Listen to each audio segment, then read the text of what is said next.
back, listen and chill to what I be speaking, cause what I gotta say to you right now is very intriguing. I'm talking about the ways of the Ojibwe people that seem to be leaving. Yes, of course, I'm talking about the 7 teachings. So what are the 7 teachings? Number 1, respect. Respect is something that we seem to neglect, and if you take a look at the world, it's starting to have a big effect. So maybe we should all take a look in the mirror and put ourselves in check, cause the world could be a lot better place if we showed each other some more respect. Number 2, truth. Truth is something that I should be spitting in the booth. Truth is something that could be easy to take or harder than your tooth. Truth is something that people claim they have all the way through the roof, but it's also something they forget about when they get caught in a coup. Truth is something that we gotta learn to express. It's gotta come through our hearts and our chests, not so much through our brains when we stress. Number 3, wisdom. Wisdom is something you obtain when you sit down and listen. And to obtain it, some of my people went to college and some of my people went to prison. But to have wisdom is to know that you have a gift and a reason, and you maximize on it and utilize it all 4 seasons. Just know that you have a gift. Number 4, honesty. Honestly, to be honest, it ain't like reading a book or learning Ebonics. It's kinda like learning how to be true, to hold, and to keep your promise. To be honest is to speak from your heart and to leave your head. And you pick apart the dark and don't speak when your vision is red. Number 5, humility. Humility is to be humble. And to be humble is to keep it together when everything's seeming to crumble. Like you in the pitch black dark in the middle of a jungle. But when adversity comes your way, you're ready to rumble. And if you get knocked down, you get up again after you tumble. Cause there's been times in my life where people tried to belittle me. It was in those moments I had to express my humility. Number 6, courage. To be courageous is to do the right thing when you have every opportunity to do what's wrong. So I gotta take the opportunity to say good things inside of my songs. I gotta talk about what's really real and what's really going on. But to be courageous is to do the right thing, and you pick apart the darkness to see the happiness the light brings. If you do what's right, you find your own light. And number 7, love. Love. It ain't always a white wedding and flying doves, but it's something we can express to each other because we have those feelings for the ones that are above. Love is something that I'm wishing to see. Love is something that the Creator gave to us unconditionally. Love is something as simple as saying, Gizage in, which means I love you, in Ojibwe Mo'in. Aho, the 7 teachings.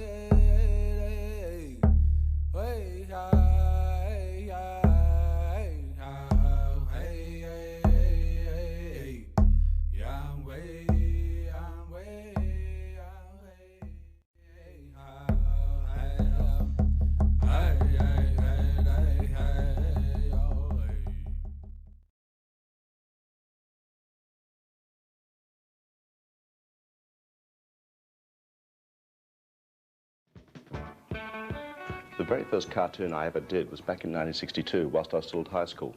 You see, in '62, a big craze came into Australia for young people, and also for older people too. It's called surfing. Now, we've been surfing for years before that, but a brand new surfboard came in '62 called the Malibu. It changed things. See, the Malibu board was lightweight, maneuverable, was very different from the boards we've been used to surfing on here in Australia. Now, there was a cartoon character called Surfer Joe.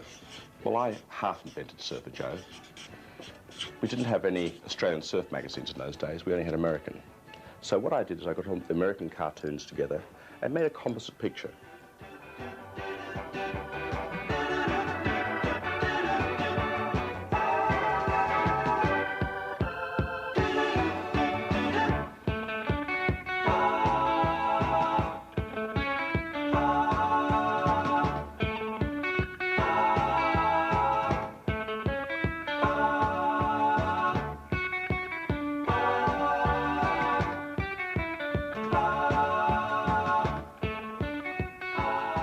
Now, everyone's been surfing at one time or another, and the best kind of wave that you can possibly catch, if you're lucky enough, the conditions are right, is the wave that's a bit like a crystal cylinder, a tube, a wave that breaks over you as you go through the curl.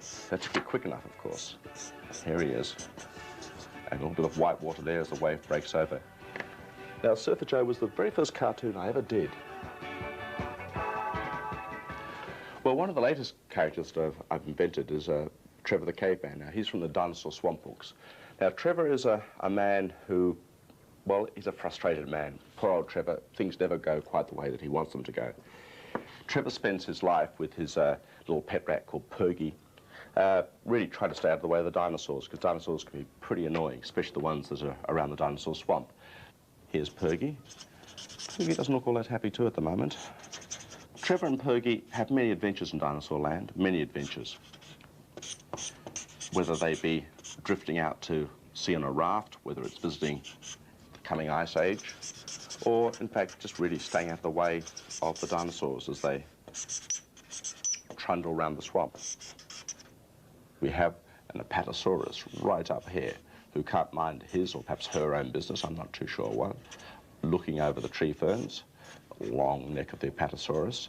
We have down here a little Stegosaurus with the long bony fins that she had on the back of her dinosaur back. It's a little Stegosaurus, and we have another nosy dinosaur. Let me draw him up here. A Triceratops, the three-horned dinosaur. He's having a look too. Trevor's always, whether he's digging his vegetable garden, whether he's having dinner, lunch, whatever, the dinosaurs won't leave Trevor alone.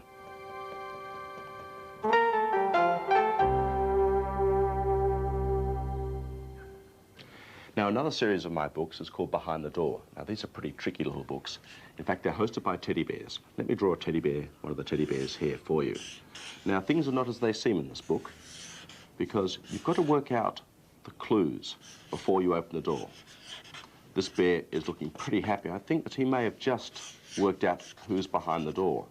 Now, the bears appear on every page, as well as many other things. And you've got to be a bit of a detective with these books. This bear is happy, I think, as I said. He's worked out who's behind that door. See, there are a lot of situations here. There's a behind-the-door book at the zoo, at the school, at the bear's house, in the farmyard, many, many different locations. So there's all different kinds of problems that are posed. But watch out, things are not as they seem. The clues that sometimes that I give, well, they're misleading clues to say the least. Let me show you one of the books. This is the Behind the Door book at the zoo. Now, remember I said these are tricky, you've got to work out. Here in the first section, we've got someone's in the ticket box. I can hear rip, tear, munch. Who can it be? So we have our little bear and a mouse, as it happens, eating some watermelon, trying to work out who's ripping the tickets up in the ticket office. Well, I don't know who it could be. Let's have a look. It's a gorilla. Now, there are many, many children out there who are very talented. Talented at creative things especially. They're the ones I mean. The children that are perhaps very good at drawing or cartooning or painting or making silk screens, all that kind of stuff. It is terribly important to keep writing and drawing, all those things I've just mentioned. And perhaps I might see some of your work one day. I look forward to it. Hi, I'm Anne Heiser, and I am passionate about changing the way that you age. So what I find for me, as I turn 58 in a few months' time, is that I have to find something I enjoy, something that is fun and that actually I can get some gains. So I'd like to show you how to do a side stab on the bars, the great leeward bars, and give you a little bit of foundation. So you want to put the elbow right on the hip, and you have to kind of like get there because it's not going to be right there when you look for it. You also got to pick one. You got to pick an elbow. So I'm going to pick my right side. I'm going to come up right onto the bar on my tippy toes so that I can place the elbow into the hip and the hip into the elbow, and then perpendicularly hang on it so that I can feel the weight and actually build the strength to get my weight on there. After that, I've done that a couple of times, of course, switching sides because you always want to remain strong on both sides. Then we're going to bend the knees so that we have a shorter lever. You can lift them and then stretch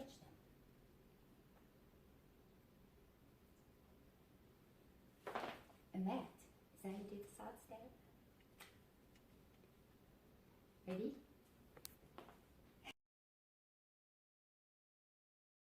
Now, this product you manufacture, is that sold? Would you be apt to find this in the living room or the dining room or the kitchen? Well, you can't answer that question Well, she yes must or make no. something. A woman can't make a living just being a blonde. Although I've heard of a few who have.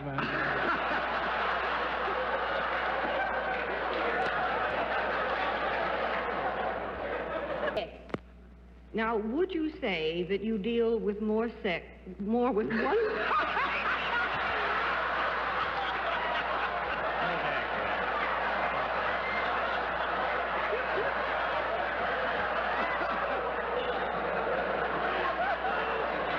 He made me do it. You think I'm the only one that's obsessed with that subject, huh? Are people happier or better off because of what you do? I would think so. Sometimes. I beg your pardon. Actually, we must agree here that it would again depend on the relationship of the individuals who are utilizing in one way or another the services which Miss Cable That's getting out of it good, Joe Daly. In your line, are there other people who are doing the same thing in New York that you do in Miami? Millions of them. Would it be possible for a man to do what you do? Yes. Would you say that there might even be more men doing what you do than women? Yes, there is. When you deal with people, do you touch them? Yes. Do you touch them above the waist? Yes. Well, how much?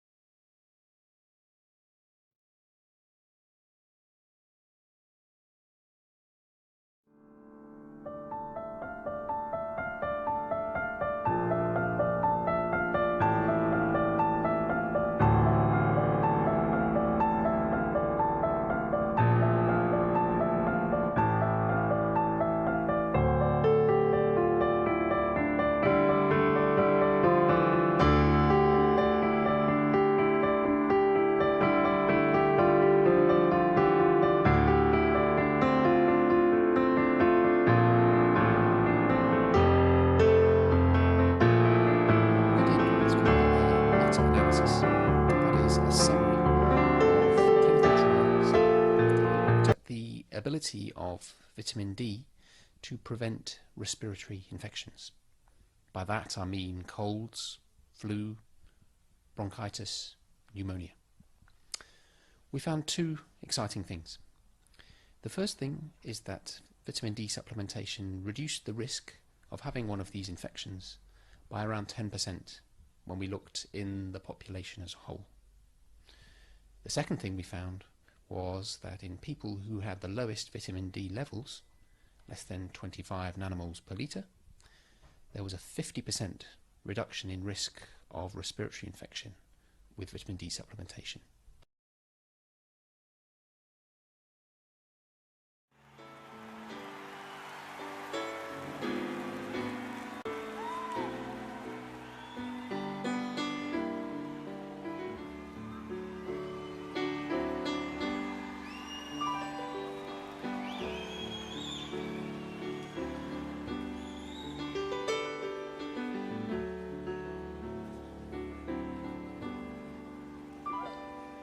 When you're weary, feeling small, when tears are in your eyes, I will dry them all. I'm on your side. Times get rough and friends just can't be found, like a bridge over troubled water. I will lay me down.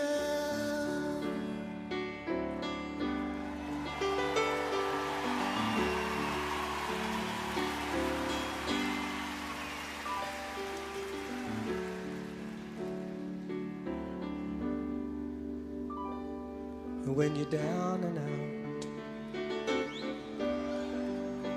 when you're on the street,